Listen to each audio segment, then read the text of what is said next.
2026 சட்டமன்ற தேர்தல் வருது. இந்த தேர்தல்ல யார் ஜெயிப்பான்ட்டு உங்களோட கருத்து யாருக்கா இருக்கு? விஜய் வந்தா நல்லா இருக்குன்னு நாங்கெல்லாம் எதிர்பார்க்குறோம். எதனால விஜய்? இளைஞர்கள்லாம் எதிர்பார்க்குறாங்க. ஏன்னா ஒரு புதுசா ஒருத்தர் வரதுக்கு வந்து வாய்ப்பு குடுக்கணும்.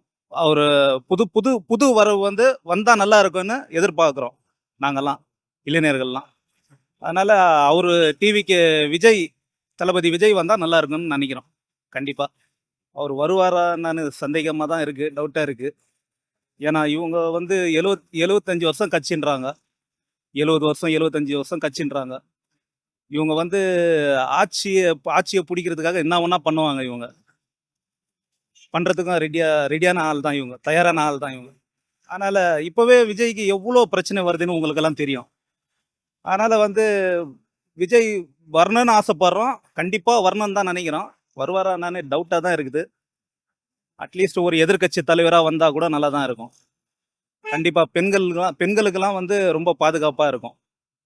பெண்களுக்கெல்லாம் ரொம்ப பாதுகாப்பான ஊழல் இல்லாத ஆட்சியா இருக்கும். நல்லா இருக்கும் அவரு விஜய் வந்தா. அதுதான் எதிர்பார்க்குறோம். மனசுல இருந்து சொல்றது. உங்க தொகுதியில ஏதாவது ஒரு மாற்றம் கொண்டு வரணும்னு நினைச்சீங்கன்னா, என்ன மாற்றத்தை எதிர்பார்ப்பீங்க? முதல்ல ரோடு சரியில்ல. ரோடு ரோடு சரியில்ல. ட்ரைனேஜ் காவா, இந்த ஸ்லம் ஏரியாலாம் பார்த்தீங்கன்னா, இப்போ புளியாந்தோப்பு, ஓட்டேரி, வேசார்பாடி இதெல்லாம் ரொம்ப துர்நாற்றம் அடிக்கும். ரொம்ப ஸ்மெல்லே நாங்கலாம் அங்க வாழ்ற மக்கள் தான் அங்க வாழ முடியும், இருக்கவும் முடியும். அங்க இருக்கிற ஸ்மெல் அந்த மாரி, அந்த துர்நாற்றம் அடிக்கும். அதுக்கு காரணம் அந்த புளியாந்தோப்பு பகுதி பார்த்தீங்கன்னாக்கா, இப்போ அது ஒரு தொட்டி, ஆடு, மாடு அறுக்கிற இடம் இருந்தாலும் அங்கெல்லாம் காவா அந்த மாரி இருக்குது. அதனால அதெல்லாம் சரி பண்ணணும். சென்னையை பொறுத்த வரைக்கும் எல்லாமே டிஎம்கே தான் வரும். மற்றதெல்லாம் ரொம்ப டஃப். ஏன்னா 4 முனை போட்டினால ரொம்ப டஃப்பாக இருக்கும். டிஎம்கேக்கு ஈஸியாக சான்ஸ் கொடுத்துட்டாங்க. இல்லைன்னா கொஞ்சம் கஷ்டம்தான். பிஜேபியோட அலைன்ஸ் இல்லாத ஏடிஎம்கே நின்றுதுன்னா அது ஒரு ரிசல்ட் தனியாக இருந்திருக்கும். பிஜேபியை நம்ம தமிழ்நாட்டில் அவ்வளோ ஆதரிக்க மாட்டாங்க. அதனால டிஎம்கே தான் வரும். டிஎம்கேக்கு ஈடு கொடுக்குற மாதிரி டிவிகேவும் நிறைய பிரச்சாரம் பண்ணிட்டு இருக்காங்க. அதை நீங்க எப்படி பாக்குறீங்க? டிவிக்கு எதுனா பண்ணுறோன்னு சொல்லணும் சார். எதுவும் அது சொல்ல மாட்டேன்றாங்க. வெறும் full and full DMK DMK டிஎம்கேன்னு தான் பேசுகிறாங்க. அவங்களே வளர்த்து விட்றாங்க டிஎம்கே. டிவிக்கே வரணும்னா நான் இது செய்கிறேன்ட்டு கண்டிப்பாக அடித்து சொல்லணும். அதை சொல்ல காணும்.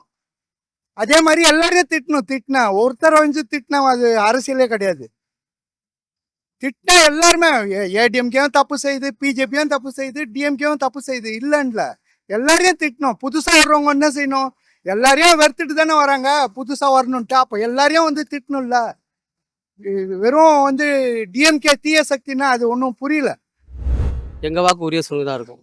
எதனால உதயசூரியன்? ஏன்னா பார்த்தீங்கன்னா அவங்க நிறைய திட்டங்கள் எடுத்துன்னு வராங்க. கல்வியாக இருக்கட்டும், பெண்களுக்கு முக்கியமாக அந்த கல்வி சம்மந்தப்பட்டு நிறைய எடுத்துன்னு வராங்க, திட்டங்கள் எடுத்துன்னு வராங்க. இன்னொன்று பார்த்தீங்கன்னா மாணவர்களுக்கு இந்த காலை உணவு போடுறாங்க. இன்னொன்று பார்த்தீங்கன்னா இந்த ஹவுசிங் போர்டு கோட்டர்ஸ் புதுசாக கோட்டர்ஸ் கட்டி தராங்க. நிறைய திட்டங்கள் எடுத்துன்னு வராங்க. சொல்ல முடியாத திட்டம் நிறைய எடுத்துன்னு வராங்க. அது மாதிரி ஹாஸ்பிட்டல் புது ஹாஸ்பிட்டல் ஓப்பன் பண்ணுறாங்க.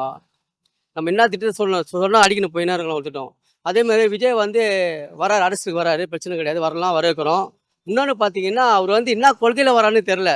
என்ன கொள்கையில் எடுத்துன்னு வரான்னு தெரியல. இப்போ ஒரு அரசில் ஒரு கொள்கை இருக்கணும். அந்த கொள்கை எதுவுமே நம்ம திட்டம் எடுத்துன்னு வரணும். அந்த கொள்கை எதுவுமே கிடையாது அவர்கிட்ட. ஒன்று திமுக தான் எதிர்த்து நிற்கிறார் தவிர நான் பிஜேபி எதிர்க்க மாட்டாரு. அதிமுக எதிர்க்க பொறுத்தா எடுத்துகிட்டு வரணும். டிவிகே. எதனால டிவிகே? டிவிக்கேனா ஒரு மாற்றம் வேணும் சார். ஏன்னா ரெண்டு ஆட்சியிலையும் ஊழல் நிறைய இருக்குது. பிரச்சனை இல்லாமல் இல்லை. இவங்க கொள்ளடிச்சா ஒரு 5 வருஷம் கொள்ளடிச்சு போனாங்கன்னா அவங்க ஒரு வருஷம் 5 வருஷம் கொள்ளடிக்க தான் பார்க்குறாங்க. நான் மாற்றி இது பண்ணுறது. இப்போ இப்போ 8000 ரூபா கூப்பன் தரேன்றாரு. இப்போ 10,000 ரூபா தரேன். நீங்கள் நல்லா ஆட்சி புரிஞ்சிங்கன்னா இதெல்லாம் தர தேவையில்லைங்களா? புரியுதுங்களா? மக்களுக்கு அத்தியாவசிய பொருள் ஒரு ரேஷன் கடைக்கு போனால் எல்லா பொருளும் இலவசமாக கிடைக்கிறா போல் இது பண்ணாவே மக்களுக்கு எல்லாமே நல்லது தான். இப்போ ஒரு நல்ல அரிசி கிடச்சுன்னா இன்னொரு இதில் அந்த அரிசியை விற்றுட்டு வேறு அரிசி வாங்க மாட்டாங்க.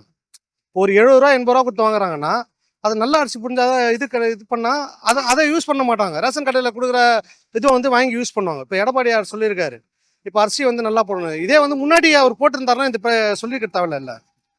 இப்போ இந்த அரிசி யார் சாப்பிட்றா? வட மாநிலத்தில் தான் சாப்பிட்றாங்க ரேஷன் பொருளை விற்றுட்டு இவங்க அந்த பொருளை காசை வச்சுட்டு வெளியே அதோட அரிசி அதிகமாக காசை கொடுத்து வாங்குறாங்க.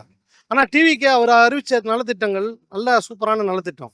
ஏன்னா ஒரு மாற்றத்தை கொண்டு வந்து பார்க்கலாம். ஏன்னா விஜய் வந்து அவர் சொல்றாரு. ஏன்னா வந்து அவருக்கு வருமானம் வந்து ஒரு ஒரு வருஷத்துல அவர் 2 படம் நடிச்சாவே அவருக்கு 500 கோடி மேல சம்பளம். அந்த 500 கோடியை விட்டு வர்றாருன்னா, நான் விட்டு மக்களுக்கு நல்ல புரிவித்து வர்றாருன்னா அது ஏதோ ஒரு அவரு மக்கள் மக்கள் நம்மளை ஏத்துட்டாங்க. அவங்களுக்கு எதனா ஒன்று நம்ம இது பண்ணோம். அதனால வந்து கொண்டு வந்து அவரு அரசியலுக்கு வந்திருக்காரு. அது நல்ல ஒரு விஷயம்தான். அதே போல வந்து ஒரு சின்ன ஒரு இதுன்னா, இப்போ என்ன சொல்றது, இப்போ ஆட்டோ வந்து எங்களுக்கு வந்து மீட்டர் திருத்தியே சொல்றேன். ஆட்டோ மீட்டர் திருத்தி 2 ஆட்சியிலும் சரி, ஆட்டோ வந்து மீட்டரே திருத்தல. 12 ரூபாய் அந்த மீட்டர் அப்படியே தான் இருக்குது. எத்தனை வருஷம் ஆகுது? 12 வருஷம் 14 வருஷம் ஆகுது. மீட்டர் திருத்தினா ஒரு இதுவே காணும். இன்னும் வந்து கேஸ் ஸ்டவ்ல பார்த்தீங்கன்னா இன்னைக்கு 100 ரூபா விற்குது கேஸ் ஸ்டவ்ல. இப்போ நாங்கள் ஒரு சவாரியில் போயிட்டு ஒரு 20 ரூபா எக்ஸ்ட்ரா கேட்டால் தரமாட்டுறாங்க. அது மக்களுக்கு தெரியணும். ஏங்க நாங்கள் போகிற கஷ்டம் தெரியணும். ஆட்டோ டிரைவர் எத்தனை பேர் இருக்கிறாங்க, அத்தனை பேர் வாழ்க்கை எப்படி இருக்குன்னு கொஞ்சம் இப்போ யோசிச்சு பார்க்கணும். எங்களோட வாழ்வாதாரத்தை ஏற்றி விட்டா கூட நல்லதா இருக்கும்.